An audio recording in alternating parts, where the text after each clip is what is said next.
Many years ago, when I had far less gray hair, I had the privilege of serving in the Archdiocese of Chicago as certainly a priest in a parish, but I was also the director of seminarians, also known as the vocation director here in Chicago. And I really enjoyed that ministry for a number of years, working with our seminaries and the faculty. Every year there was a national organization of vocation directors who would gather together for a conference.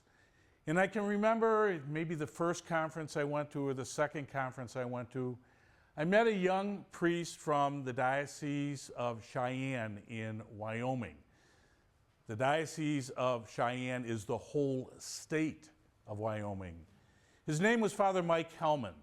And in our conversation, as we were sharing a little bit about our history, he told me that all through his high school days and his college days, how he would earn money in the summertime was being a shepherd.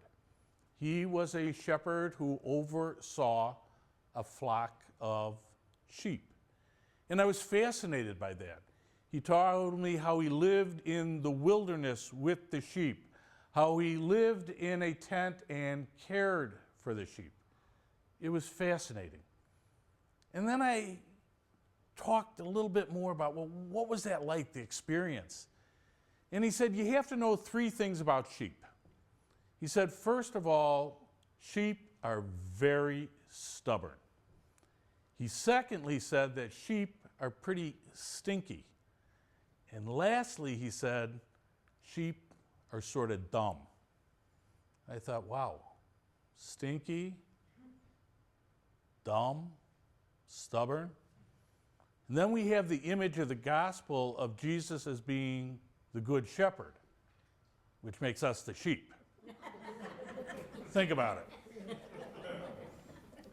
Jesus tells this wonderful parable about God's love for each of us. It's a beautiful parable. And it would have made the listeners, as he was telling this parable, sit up and listen even more carefully.